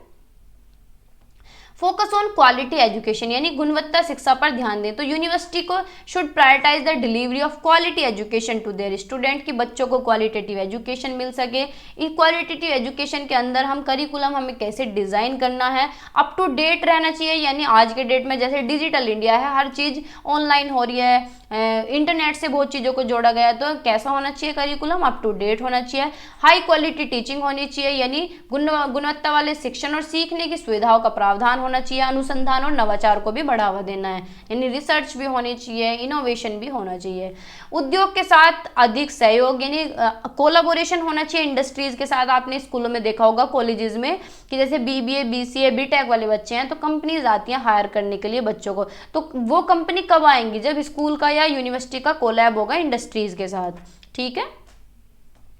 प्रमोशन ऑफ इंटरडिसिप्लिनरी रिसर्च, यानी अंतर विषय अनुसंधान को बढ़ावा देना है कि भाई एक सब्जेक्ट को दूसरे सब्जेक्ट से जोड़ के पढ़ाना है। This can help generate new knowledge and ideas that can address the challenging facing modern India. और यह क्या करेगा, नए ज्ञान और विचारों को उत्पन्न करने में मदद कर सकता है, जो हमारे आज के टाइम के लिए बहुत ही बढ़िया है, जो हर चुनौतियों का सामना कर सकते हैं। किसी भी प्रॉब्लम को हम ईजी कर सकते हैं टुकड़ों में तोड़ के। Support for entrepreneurship and innovation, यानी उद्यमशीलता और नवाचार के लिए समर्थन। तो यूनिवर्सिटी एनकरेज करें, बच्चों को सपोर्ट करें, जिससे कि वो आगे जाके एंटरप्रेन्योर बने, कुछ इनोवेटिव सॉल्यूशन निकाल के लाएं अपने समाज में जो भी मुद्दे हैं, जो भी प्रॉब्लम्स हैं। ठीक है। इसके अंदर क्या हो सकती है, फंडिंग हो सकती है, मेंटरशिप हो सकती है, उन्हें किस तरीके से हम मदद कर सकते हैं। तो बच्चों के लिए सेंटर बनाए जा सकते हैं अलग से, उन्हें पैसे से मदद की जा सकती है, उन्हें मेंटोरशिप दिया जा सकता है। सोशल रेस्पॉन्सिबिलिटी, यानी सामाजिक जिम्मेदारी पर जोर। तो विश्वविद्यालय को छात्रों, संकाय, समुदाय को सामाजिक जिम्मेदारी पर जोर देना चाहिए। इसमें नागरिक जुड़ाव है कि बच्चों के अंदर नागरिक जुड़ाव जैसी स्किल्स डेवलप होनी चाहिए। सामुदायिक सेवा और सामाजिक उद्यमता को बढ़ावा देना शामिल हो सकता है। अब नेक्स्ट टॉपिक है पॉपुलेशन एजुकेशन। ठीक है। टॉपिक लग नहीं रहा है, थोड़ा सा छोटा हो गया है साइज अक्षरों का, वर्ड्स का। तो पॉपुलेशन एजुकेशन के बारे में पढ़ते हैं। जनसंख्या शिक्षा से आप क्या समझते हैं। तो भाई हम पॉपुलेशन एजुकेशन से यही तो समझते हैं कि भाई अगर आपसे पूछे कि पॉपुलेशन एजुकेशन के बारे में क्या समझते हैं, तो पॉपुलेशन एजुकेशन यानी इस तरह की एजुकेशन जो पॉपुलेशन के बारे में अवेयर करती हो कि हमें कितना अवेयर होना है, कितनी एजुकेशन हमारे यहाँ है। अगर ज़्यादा एजुकेशन नहीं, अगर ज़्यादा पॉपुलेशन होगी, ज़्यादा बच्चे होंगे, ज़्यादा इंसान होंगे, तो हमें क्या क्या दिक्कतें झेलने को मिल सकती हैं। और जो इतनी ज़्यादा भीड़ हो रही है, इसे हम कैसे कम कर सकते हैं, पॉपुलेशन को कंट्रोल कैसे कर सकते हैं। तो कंट्रोल कैसे करेंगे कि पहले लोगों को अवेयर करना पड़ेगा, उन्हें एजुकेशन देनी पड़ेगी पॉपुलेशन की, है ना। तो पढ़ते हैं। पॉपुलेशन एजुकेशन एक तरह की एजुकेशन है जिसमें हम लोगों को अवेयर करते हैं, उन्हें समझाते हैं पॉपुलेशन से रिलेटेड जितने भी इश्यूज हैं जो हमारी लाइफ को अफेक्ट करते हैं, हमारे एनवायरनमेंट को अफेक्ट करते हैं। इसका प्राइमरी गोल क्या है कि किसी भी इंडिविजुअल को नॉलेज देना, स्किल्स देना, उसके अंदर एटीट्यूड डेवलप करना कि वो अपनी लाइफ में कोई भी डिसीजन ले सके रिप्रोडक्टिव हेल्थ को लेके, कि भाई हमें फैमिली प्लानिंग कैसे करनी है, कितने बच्चे सही हो सकते हैं। जैसे कि बहुत बार मॉमडन्स में होता है कि 10-10 बच्चे हो रहे हैं तो उन्हें सर्वाइव करना उनके लिए इम्पॉसिबल हो जाएगा, आने वाले टाइम में इतनी महंगाई है।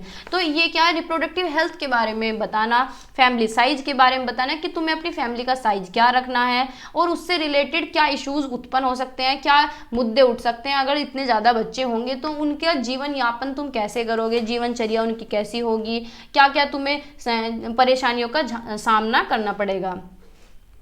तो फर्स्ट है प्रमोटिंग रिप्रोडक्टिव हेल्थ, यानी उनके रिप्रोडक्टिव हेल्थ के बारे में बताना है कि तुम्हें अपनी फैमिली प्लानिंग कैसे करनी है। सेक्सुअली ट्रांसमिटेड इन्फेक्शन भी हो सकता है, किस तरीके के इन्फेक्शन होते हैं, बहुत सारे टॉपिक हैं जिससे लोगों को अवेयर किया जा सकता है उनके रिप्रोडक्टिव हेल्थ को लेके, उनके हेल्दी बिहेवियर को लेके और उनके सेक्सुअली और रिप्रोडक्शन एटीट्यूड को लेके। ठीक है। एनकरेजिंग रेस्पॉन्सिबल पेरेंटहुड, यानी जिम्मेदार माता पिता को प्रोत्साहित करना कि population education aims to promote responsible, कि भाई अगर जैसे बच्चे होते हैं तो फिर जिम्मेदारी भी तो बढ़ती हैं, तो रेस्पॉन्सिबल उन्हें जिम्मेदारी समझाना कि तुम्हारे क्या क्या दायित्व, क्या क्या कर्तव्य बनते हैं एक पेरेंट बनने के बाद। तो अपनी फैमिली साइज तुम्हें क्या रखना है, अपना लिविंग स्टाइल कैसा रखना है, एनवायरनमेंट और सोसाइटी को ध्यान में रख के किस तरीके से तुम्हें डिसीजन लेना है। Raising awareness of population issues, यानी जनसंख्या के मुद्दों के बारे में जागरूकता बढ़ाना कि पॉपुलेशन एजुकेशन का एम है कि सभी को अवेयरनेस होनी चाहिए पॉपुलेशन से रिलेटेड जितने भी इश्यूज हैं जो उनकी लाइफ को अफेक्ट कर रहे हैं। जैसे कि अगर ज़्यादा बच्चे होंगे तो गरीबी बढ़ने के चांसेस होते हैं, भूखमरी आ जाती है। अब कमाने वाला एक इंसान है, एक वही किसी के फादर ही तो कमा सकते हैं, बच्चे तो एकदम नहीं कमाएंगे। अब किसी को 10 बच्चे हों तो उसके फादर कहाँ तक कमाएंगे, 2 लाख भी कमाएंगे तब भी खाने का ही खर्चा चलेगा। तो क्या है, इससे लोगों को अवेयर करना कि तुम्हारी क्या हालत हो सकती है, जैसे कि पॉवर्टी आ सकती है, गरीबी, भूखमरी आ सकती है, एनवायरनमेंट पूरा बिगड़ जाएगा माहौल। तो मतलब उन्हें क्या है, इन इश्यूज को कम करने के लिए क्या है, अवेयर करना। अब नेक्स्ट टॉपिक है मल्टीपर्पज स्कूल। देखो टॉपिक का नाम लिखना भूल गई।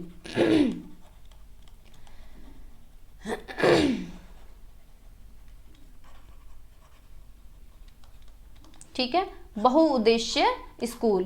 तो बहुउद्देश्य विद्यालय से क्या समझते हैं, तो मल्टीपर्पज स्कूल जो है एजुकेशनल इंस्टीट्यूशंस हैं जो कि प्रोवाइड करते हैं एजुकेशनल सर्विसेज और प्रोग्राम जिससे कि बच्चों की नीड्स को पूरा किया जा सके। कैसे बच्चे, डाइवर्स नीड्स वाले, विविधता वाले जो बच्चे हैं उनकी सारी नीड्स पूरी की जा सके। स्कूल को इस तरीके से डिज़ाइन किया जा सके कि वो बहुउद्देश्य हो, जैसे कि फॉर्मल एजुकेशन भी दे कि बच्चा नॉर्मल पढ़ रहा है, और उन्हें वोकेशनल ट्रेनिंग भी दे कि भाई वो अपना फ्यूचर में कुछ भी वोकेशन आगे व्यवसाय कर सकें। एडल्ट एजुकेशन भी होनी चाहिए और कम्युनिटी सर्विसेज भी होनी चाहिए। अब क्या है, मल्टीपर्पज स्कूल के अंदर बहुत सारे एजुकेशनल प्रोग्राम और सर्विस हैं, जैसे कि बेसिक एजुकेशन सभी को मिलनी चाहिए। तो मल्टीपर्पज स्कूल क्या है, फॉर्मल एजुकेशन प्रोग्राम देते हैं बच्चों के लिए और बड़ों के लिए, जिसके अंदर प्राइमरी, सेकेंडरी और हायर एजुकेशन इंक्लूड है।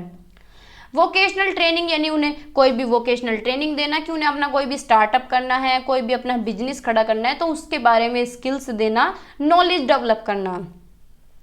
एडल्ट एजुकेशन, जो मल्टीपर्पज स्कूल हैं वो एडल्ट एजुकेशन प्रोग्राम भी ऑफर करते हैं कि जो लोग 15 से 35 साल की एज के हैं जिन्होंने एजुकेशन किसी कारणवश छोड़ दी है तो वो भी सीख सकें, स्किल्स एक्वायर कर सकें और अपनी एजुकेशन को कंटिन्यू कर सकें। कम्युनिटी सर्विस की बात करते हैं, समुदाय सेवा क्या देते हैं कि भाई समाज में क्या है, हेल्थ क्लिनिक्स खोल सकते हैं, स्पोर्ट्स की फैसिलिटीज़ हो सकती है और भी बहुत सारी बेनिफिट्स हैं जो लोकल कम्युनिटीज़ के लिए हैं। तो इसका ओवरऑल अगर गोल देखा जाए तो बहुत ही बड़ा है, व्यापक है और ये एक इंटीग्रेटेड अप्रोच है। एजुकेशन की नीड्स भी इसके अंदर पूरी होती हैं और कम्युनिटी की नीड्स भी इसके अंदर पूरी होती हैं। बच्चों के इंटरेस्ट को ध्यान में रखा जाता है, बच्चों की रुचि को ध्यान में रखा जाता है और उन्हें पूरी करने की कोशिश की जाती है। ठीक है, अब मे भी हमारा लास्ट टॉपिक है NIOS। National institute of open schooling, यानी आपने नाम सुना होगा NIOS का कि affiliated by NIOS, national institute of open schooling. तो ये एक ऑटोनोमस इंस्टीट्यूशन है, किसके अंडर आता है? मिनिस्ट्री ऑफ एजुकेशन के अंदर आता है, जिसे हम HRD अब तक बोलते थे, गवर्नमेंट ऑफ इंडिया। तो ये एस्टेब्लिश किया गया 1989 में। इसका उद्देश्य था एजुकेशन को फ्लेक्सिबल बनाना और ओपन एजुकेशन अपॉर्चुनिटीज बच्चों को देना जो रेगुलर स्कूल नहीं जा पा रहे हैं। जैसे कहते नहीं है कि ओपन से BA कर रहे हैं, MA कर रहे हैं, ओपन से पढ़ रहे हैं, तो वो क्या है, जो बच्चे रेगुलर स्कूल नहीं ले पाते हैं या किसी भी कारणवश स्कूल छोड़ देते हैं, तो उनके लिए NIOS खोला जाता है। अब ये कौन कौन से कोर्स ऑफर करता है? NIOS क्या है? एक संस्था है, स्कूल नहीं है कोई भी, एक संस्था है जो कोर्स ऑफर करती है, जो कोर्स देती है। तो इसके अंदर बहुत सारे कोर्स आते हैं, 0 से लेके एडवांस लेवल तक के। कौन कौन से? सेकेंडरी भी कोर्स आते हैं, सीनियर सेकेंडरी लेवल के कोर्स आते हैं, वोकेशनल, लाइफ एनरिचमेंट कोर्सेज भी इसके अंदर आते हैं, जो बच्चों को एजुकेशन भी प्रोवाइड करते हैं, स्किल्स की ट्रेनिंग भी देते हैं। यानी अगर तुम्हें कौशल को प्रशिक्षण देना है तो वो भी तुम सीख सको। स्कूल ड्रॉप आउट्स के लिए भी बढ़िया है, जो प्रोफेशनल यानी कामकार पेशेवर हैं, जो अपनी जॉब वगैरह करते हैं, या फिर डिसएडवांटेज ग्रुप हैं, तो उनके लिए भी बढ़िया है।